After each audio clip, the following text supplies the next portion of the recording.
Welcome to Rewild Your Business. I am thrilled that you are here with me today because I have such a treat for you. I am welcoming to the show Danijela Saponjic. Danijela is amazing. I've been literally captivated by her since the first time I met her. I was introduced to her by one of my wonderful clients, Jen. Danijela is a Feng Shui master.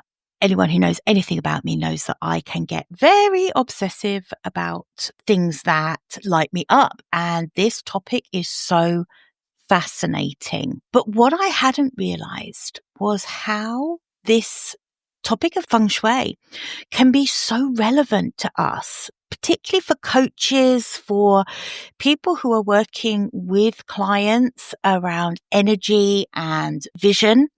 My goodness, this is going to be such an amazing additional tool in your toolbox.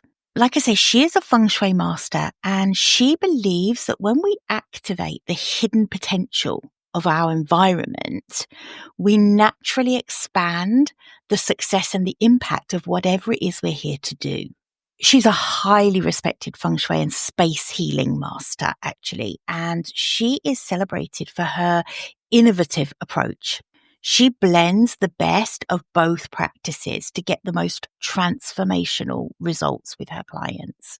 She has over 2 decades of experience, and she is now a trusted guide for businesses, for homeowners.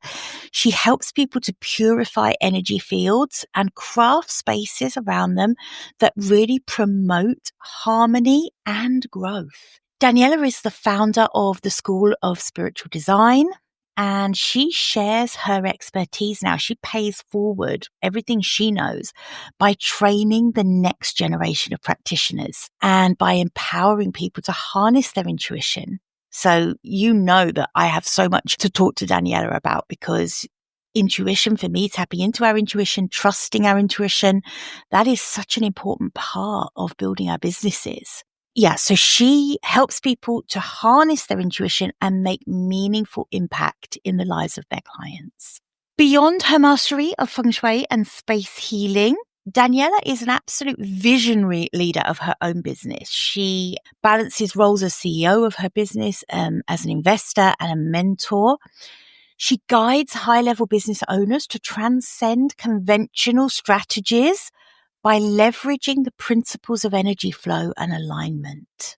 Danijela is a devoted mother of 4 and absolutely is the epitome of resilience, dedication in nurturing her family and the environment she touches. Danijela's passion for everything she does shines out of her. Honestly, you're going to love her. Since the first time I spoke to Danijela, I just knew that we were kindred spirits in terms of how passionate she is about what she does and her commitment to empowering those that she works with. She's amazing. I can't wait for you to meet her. So let's dive in and let me share this conversation with you. Welcome to Rewild Your Business, the podcast for women doing the work their soul intended. I'm Jo Mokes. I'm an international business coach, and I'm a guide for women doing the work that matters. Rewilding your business means cutting away what doesn't belong to allow what does to thrive, finding simplicity in your work. And it's about bringing the whole of who you are to the table, whether you're building something new or finding your way back to what really matters to you. I'm so glad you're here. Hey, good morning, Danijela. How are you? I'm great. How are you, my dear? I'm really, really good. And I'm so happy to have you on the show. We were just mentioning before I hit record that you are my very first guest under the new name of the podcast, under Rewild Your Business. And it feels so right. It feels like such an appropriate topic to have you on to talk about. So I'm so grateful to you for coming on. I bloody love this topic. Ever since the first time I met you, honestly, I've got so interested in this. I don't know if I'm practicing Feng Shui that well, but I'm so interested in it. And the reason that I'm so happy to have you on the podcast is that when we first spoke, we had this realization, didn't we, that there was such common ground in the way we look at business and how we view the work we do with our clients, and just felt there was such a connection between us. So yeah, really glad to have you on the podcast. Thank you. Just for everyone listening, can I get you to introduce yourself and just tell us a little bit about who you are and what you do? Oh, absolutely. Oh, it's my pleasure to be here. And thank you so much for the invitation. And I'm really looking forward to our conversation today because when we talk, it always takes us to different places. So I'm really curious, what will be the topic today? Well, I'm Danijela and I am Feng Shui master. I'm the founder also of the space healing method, which means cleaning and cleansing the energy of the space. And I've been doing this work for over 20 years now. My business is located in Germany and I do serve clients around the globe, which is really, really amazing. And well, I'm a mom of 4 boys between the ages of 10 and 24. A lot of things going on in my life, but at the same time, I'm so grateful for I always say my Feng Shui because it helps me also create my life. So I always drink my own medicine first. So it's not Feng Shui. It's not something I'm doing. Feng Shui is something, it's a part of me. It's who I am. And I think this is the biggest difference of, viewing Feng Shui. Do you do Feng Shui? It means you set something up and then you forget about it. Or do you tap into the powerful energy of Feng Shui and it becomes a part of your life? Oh my goodness. What a important distinction. It's not something you do. It's not performative. It's actually something that becomes part of who you are. I love that distinction.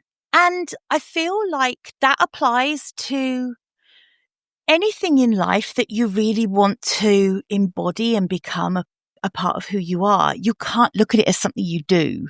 Something like on a Monday and Friday, I do my Feng Shui. It just doesn't work like that, does it? I think it's the same with any kind of like spirituality, with a meditative practice, all of those things. It becomes part of who you are. So I love that distinction. How did you originally get into this world of Feng Shui? Oh, well, back then I would say, it was an accident. But today I know it was destiny. So I was 26. I just finished my studies at the University of Applied Sciences. I studied business and marketing. Back then I was already a mom. I was married. And, today I say nobody wanted me. They were like, oh, you're young, you're a mom, you're married. Well, no, thank you. And my world really fell apart because this was my life plan. I worked my whole life to start a career in the corporate world in marketing. This was it. And then it felt like it was taken away from me. But then I understood it was taken away from me. I call them masters of life. Somebody calls them universe, however, so that something greater can take place. I read different articles, not looking for a solution. I was working at a fast food restaurant because I couldn't find anything else. And I was reading about clutter clearing and they were saying, if you clear your clutter, your life will change. And I was like, well, no, I don't believe this. So things didn't get better. So I told my husband, well, let's try this clutter clearing thing because I don't think we have clutter, right? Because our apartment is really neat and nice and clean. Well, we did. This is my first connection I made with Karen Kingston back then. I bought her book and then we cleared, like in 2 days, we cleared out so many things. I was shocked. I was really, really shocked. And then indeed, 2 days afterwards, 2 things happened, which really made me not only think about going deeper into it, but I knew there is more behind this clutter clearing, energy of the space influencing your life, that I was all in. And this is something about me. I'm always all in. I'm not somebody who's trying out things. Right. I love that about you as well. And I really relate to that. I feel like you're that sort of person who, if you're going to do something, there's just no half measure. It's like full passion, yeah, we're doing this. And I love that about you. Absolutely love it. So you started this, it was almost like an experiment. It was almost like, yeah, this doesn't sound like a thing to me, but why not give it a go? And everything changed, right? Yeah, my whole life changed. I mean, we did, the two things which happened is we got a government payment, which we were waiting for, I think for half a year. And the money just arrived in our accounts within 2 days after this clutter clearing session. And we got a new apartment. It was bigger. It was at a nicer part of the city. And I was like, well, I need to learn more about it. And then, of course, from clutter clearing, Feng Shui crossed my way. And I bought this book. I bought many books, but then this one book, A Complete Idiot's Guide to Feng Shui, the orange ones, not the yellow one, not the dummies, but the Complete Idiot. Not the dummies. Yeah. And I read this book and I was like, I get goosebumps when I talk about it because I remember the scene, I was sitting in my bed. It was evening and this is what, like reading my book, and I had my floor plan and I was, drawing things and trying to analyze and do the feng shui on our home. And I remember looking up and telling my husband, just imagine me doing this for others and making money with it. And he's like, well, then do it. I mean, he does not know what he started back then by with this comment. But the next day, as I said, I'm not doing half things and I'm not trying out. So the next day I was, internet was there, but we didn't have webinars. I mean, it was 2004. No, 2004. Yeah, really early part of the internet, actually. Oh my God. Yeah, absolutely. So I was just searching schools and I was calling them and they were like, well, and you remember one, she was saying, well, you need to do all those courses. And when you're done, we're not sure if the Feng Shui master who lives in Malaysia is still going to be alive. So we can guarantee you that you will finish your certification. I'm like, oh, well, that doesn't sound right. So to make a long story short, a friend of mine, she said, my neighbor is a Feng Shui consultant and her master is coming to Munich. And I was like, that sounds good. Oh my God. So he had a speech and I was sitting there and I was like, oh my God, this is so good. This is so good. So this was, I remember in August, and in September, I was driving down to Switzerland to attend my first part of the certification. Wow. So for you, that moment when your husband said, well, why don't you do it then? That set in motion an unstoppable journey, didn't it, really? Oh, absolutely. I mean, there is no way that you weren't destined to do this, I don't believe. Right place at the right time for you. Mm-hmm. But to your point about where we started this conversation around the decluttering, if you like, because people think about decluttering, they think about minimalism and all of that kind of thing. But actually, I think about decluttering as making space for the right things to come into your life. And that's exactly what you did, right? You just started this journey. And then when you made the space, everything started lining up. So then you are now a Feng Shui master yourself, and you now train others to follow this similar path to you. And the reason I just love that is I feel like that's such a similarity in us, in that we become passionate about something. We are all in on being the best we can be in that thing. And then that calling to pay it forward kicks in. How did that pan out for you? When did that become part of the model of how you work? This is so interesting, this question, because I have never mapped out my business to be like this. So I started to do Feng Shui to do consultations, right? Imagine me doing this for somebody else. So I did consultations for almost 10 years, almost. And then there was a point where I did have a coach, but it was just like, every now and then, I wasn't really in a mentoring. I didn't have somebody who was guiding me through the business. Although I studied business administration, but still you don't learn for like building your own business at university. I mean, that's a huge difference. So there was a moment where I was sitting at a desk for myself without my husband saying, this needs to change. My business needs to grow. Oh, yeah. I mean, I was growing. Back then, when I sat down, I had 3 children.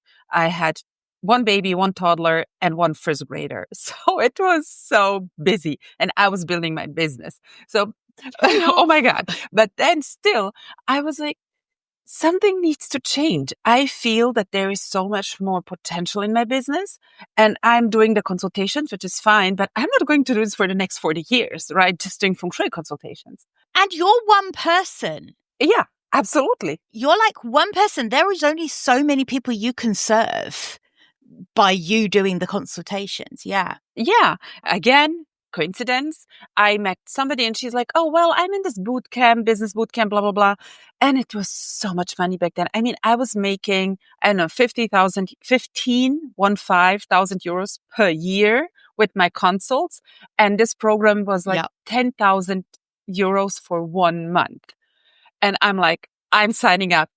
And my husband, he was just speechless. He's like, are you crazy? Picked himself up off the floor. Oh my God, you can't do it. You don't have the money. And I'm like, I know, but you need to trust me on this. I didn't know it either. So I just asked him to trust me. He did. I remember this moment. I was sitting there and I was telling the coach, well, there are people asking for me to certify them. I have no idea where they got this idea because I'm not certifying anyone. I'm just doing consultations. And she's like, well, the universe is trying to tell you something, so you should start certifying. And I'm like, yeah, I'll do it in 2 or 3 years because I need to get the curriculum right. And I had my own story. And she's like, no, my dear, now you're going to set up the price, you're going to set up what's in it, and you're going to create a flyer. I mean, we still had flyers back then, right? And you're going to call those persons. And I'm like, are you, I cannot call, calling somebody, I can't do it. So she's like, yes, you're going to do it. So within 2 hours, we had everything done and ready. I mean, this is really hardcore. She said, you're allowed to get back into this room after you have closed at least half of those persons. And I'm like, I don't think I can do that. I freaking love the sound of her. But I did. So as I said, well, I invested so much money and I said, I'm not going to be, just a viewer of this boot camp. I'm in it. So I went out, I went up and down the street. Yeah. I called those persons. And Jill, the certification back then, it cost 6,000 euros and it still costs so much. And out of those 10 people, 3 joined while I was in the training. So I already made my money back. And 3 more joined just a month later. So my first certification was sold out and I made my investment back. So this is what I wanted to say with the story. First one is follow the intuition. Although you don't understand why, just go. Just go. You're not going to understand it why. And then when you decide to do a coaching or a certificate, whatever it is, just play it full out. Be in and do whatever is necessary to get to your goal, because otherwise the certification wouldn't have been born. And I would do, I guess, consultations only, and I wouldn't be fulfilled because what I understood later, I'm a born teacher. This is what's in my horoscope. This is in my human design. This is in everything where I'm a teacher. I'm so glad that you touched on those 2 things because I think these are common to everyone listening. If you're building a business, these are 2 things that at some point you are going to be confronted with, and that is stretching yourself to invest in something that feels uncomfortable and knowing how to trust yourself to take the risk. And I think it's almost what sets people apart. There is no building of incredible businesses without taking a risk on yourself, backing yourself, trusting yourself. And I do really think that, you said, listen to your intuition because your gut doesn't lie to you. Your gut doesn't lie to you. If you know that's the right path for you, it is. Whatever you need to do, I just love your attitude to, if you're going to do it, go all in on it. Get every single freaking ounce of value from that investment you made. I can just imagine you were just like every day, right, how do I get the most out of this today? That's what makes the difference. That is when things start working. And I think that level of energy that you bring to something, it makes your success inevitable. Absolutely inevitable. So I love that you shared that. Thank you. I would love to talk a little bit about Feng Shui and business. I see so many parallels in terms of the energy and the approach I guess I would love to talk about how you see that. When you work with female business owners often, how do you see the Feng Shui impacting business owners in the way they work? So there are different layers to it. Just the other day, in my certification, we had a call and it was a slightly different topic. So one of the ladies, she asked, if I want to invite a new relationship into my home, do I clean a drawer like for this person, for his things, or a cupboard or a part in my closet, just, to create space for this person? And I said, well, no. Yeah. Now it's a relationship. But if you think about inviting more business or a new client, so just creating a new folder for this client to come in, it depends how the energy behind it is. If it's charged with pressure, so now I created a space, now this person better comes, it's pressure. Yeah, it's forcing And expecting. And in Feng Shui, it's more, offering or extending an invitation. So it's a different kind of energy. We're going from masculine energy to feminine energy. So opening up, inviting things to come to say, hey, I've created space in a very playful way. So I'm inviting. Now you fill in the blank to come into my business, into my life. So this is me saying, be Feng Shui, don't do Feng Shui.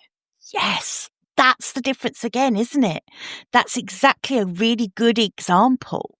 So that it's almost not that the person wasn't asking a really valid question. It was a sensible question, but I guess she wanted that black and white. Yes, clear out the drawer and it will be ready. But actually the answer is much more energetic than that. It's not a checklist of things to do. It's a way to be. Yeah. Yeah. And this is what I feel in the Feng Shui field. And this is why when I teach a certification, it's not just answering the questions, yes or no.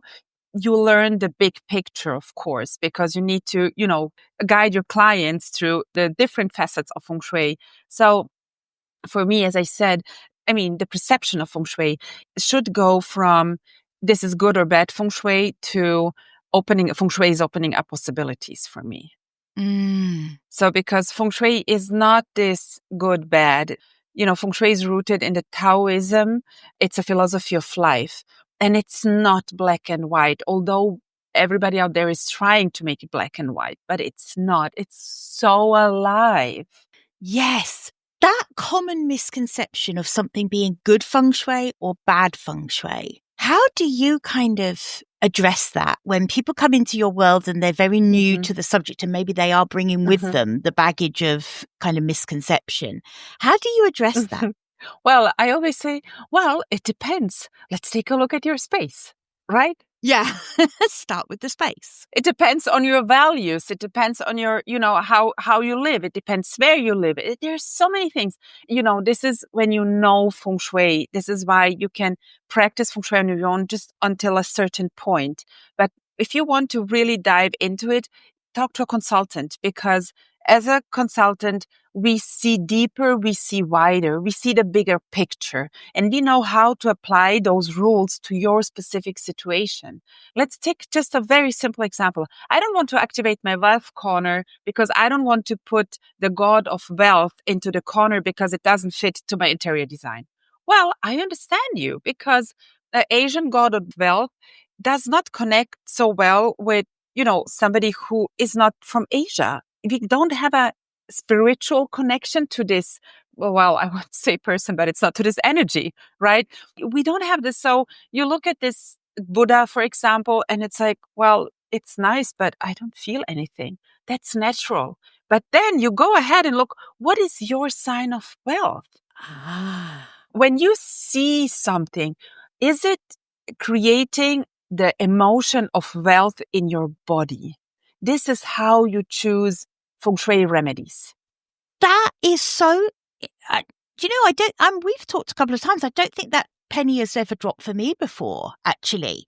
But that makes so much sense. It needs to be the feeling that whatever it is brings out in us personally. And it won't be the same for anyone else necessarily. So it makes so much sense that just having the same, like you say, maybe an Asian image or statue that represents wealth won't necessarily be right for everybody. Yeah.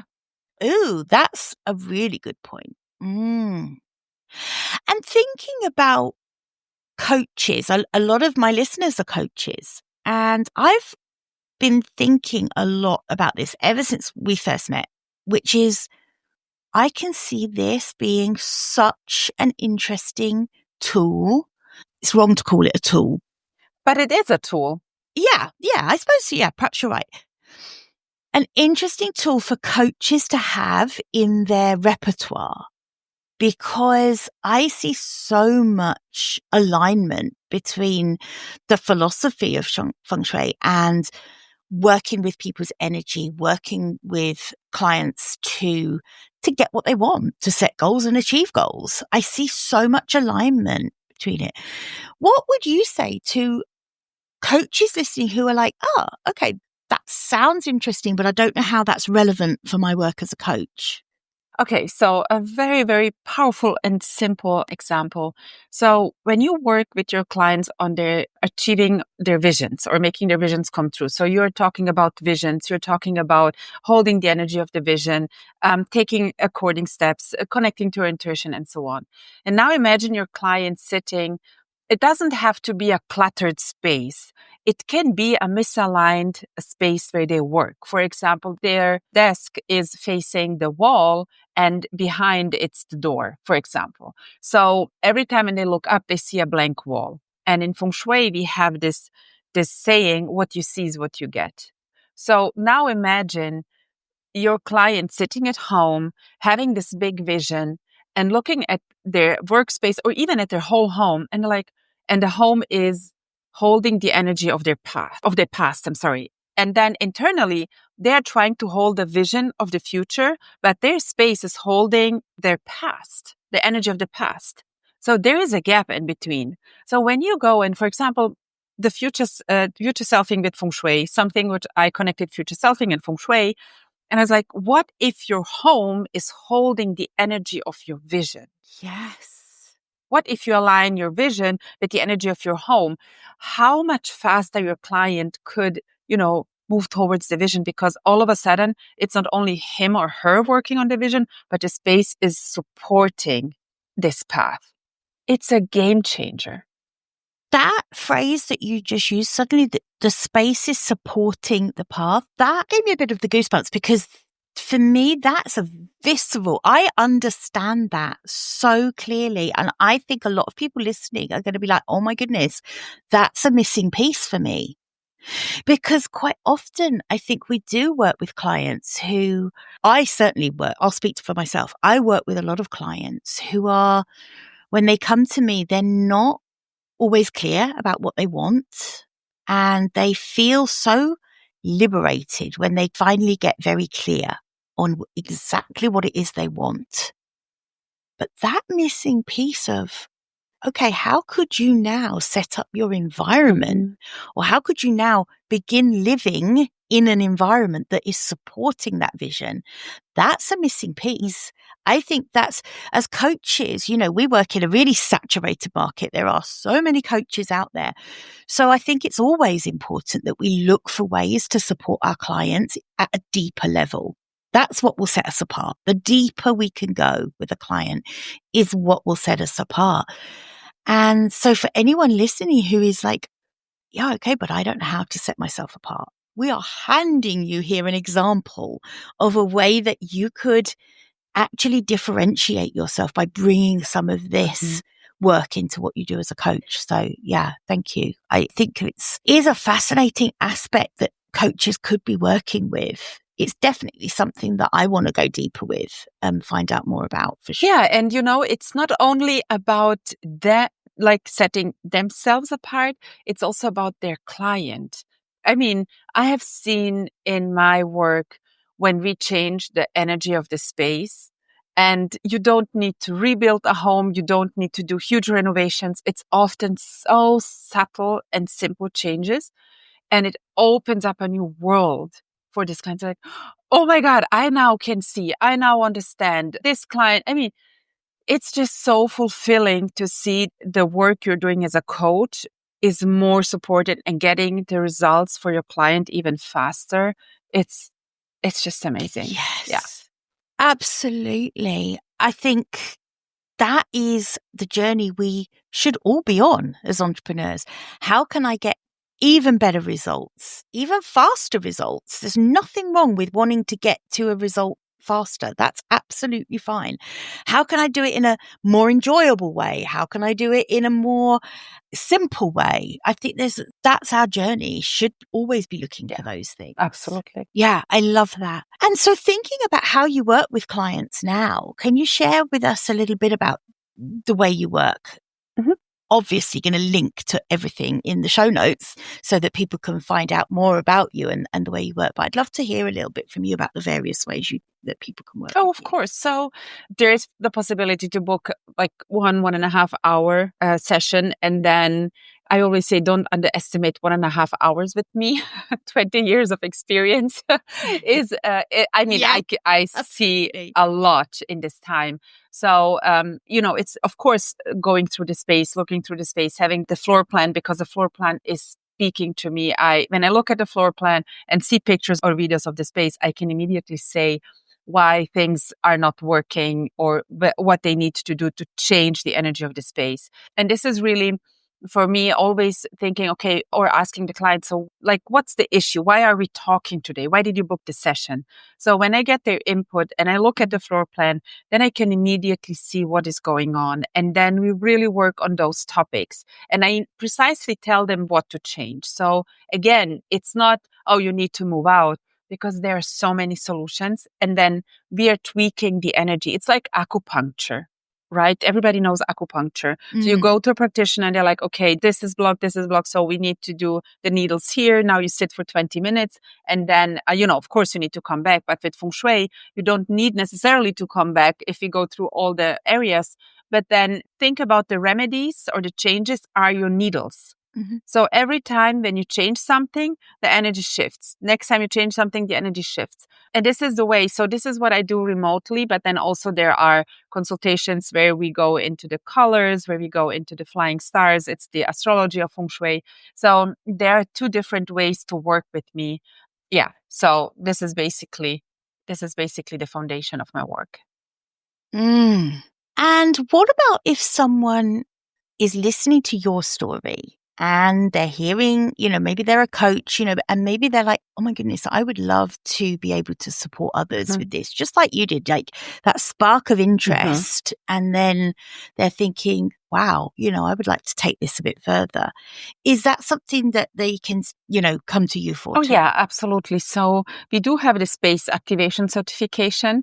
The reason why I didn't call it Feng Shui certification is that we are going beyond Feng Shui. So what I did in this certification, I connected Feng Shui and space healing, cleansing the energy of the space into one certification. So when you do this, you can do Feng Shui, but then sometimes the issue is not only the Feng Shui, but also the space, the energy of the space, because maybe the business before you went bankrupt in the space where you are now in, and the space is still holding the energy. So Feng Shui is just going to get you so far. And then adding this other part is just really also taking care of the past, which has happened in the space. And this is what I'm teaching, and I love it. I really, really love it. I do have interior designers and coaches mainly in the certification, which is really interesting to me. Well, it's not surprising, but it's interesting because they are adding it to their businesses. And they are also, Jill, creating a separate income stream. Because, as a coach, you can then do Feng Shui consultations with somebody who's maybe not interested in coaching, but interested in Feng Shui. Yeah, absolutely. For coaches, I see it as completely twofold, almost threefold, actually. It's pursuing your own interest in it for yourself. It's actually adding a string to your bow in terms of the way you work with your clients and their energy and their vision and getting them what they want. And you could just pursue it like you say, as a separate income stream for yourself as well. So I'm just really fascinated with it. I'm at the beginning of just kind of dipping in and learning from you. And I mean, you have lots of beautiful free resources as well on your website. So this isn't just something where you have to make an investment straight away. Do what Danijela did herself when you're listening to this. You didn't start with that 10,000 euro investment. You started with a book. You started with an interest, with just, so do that. But definitely explore it. Be open-minded and explore it, because I think it's absolutely freaking fascinating. And I also love your style of explaining things and describing things. I think you're a wonderful teacher in that respect. So thank you. Danijela came and gave a fabulous session for the collective, and it was just so beautiful. So thank you so much for that as well. Of course. Sure. If someone wants to reach out to you or connect with you, where can they find you online? Where do you hang out online? On Instagram. That's my happy place. Yeah, absolutely. On Instagram, we will connect everything. And then also, of course, on my website, unfolding-space.com.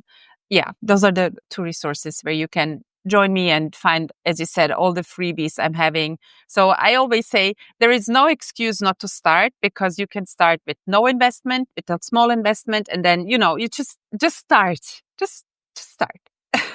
Just start. And remember the two things that Danijela said, which are my takeaways from this conversation, which are trust your intuition. And let yourself trust your intuition. I think sometimes we hold ourselves back from trusting ourselves. And then when you trust your intuition, then go all in. And I think, gosh, those two pieces of advice are huge, and they apply for everybody. So thank you for sharing that with us. Danijela, thank you so much for coming on the show and being my first Rewild Your Business guest. What a perfect topic, because rewilding your business for me is about cutting away what doesn't belong anymore to allow what does to thrive. And I almost feel like that's such a core concept, when it comes to clearing space and cleansing space. Absolutely. Thank you so much for having me, Jill. It was a pleasure, like always. No, I can't wait to speak again. Bye for now.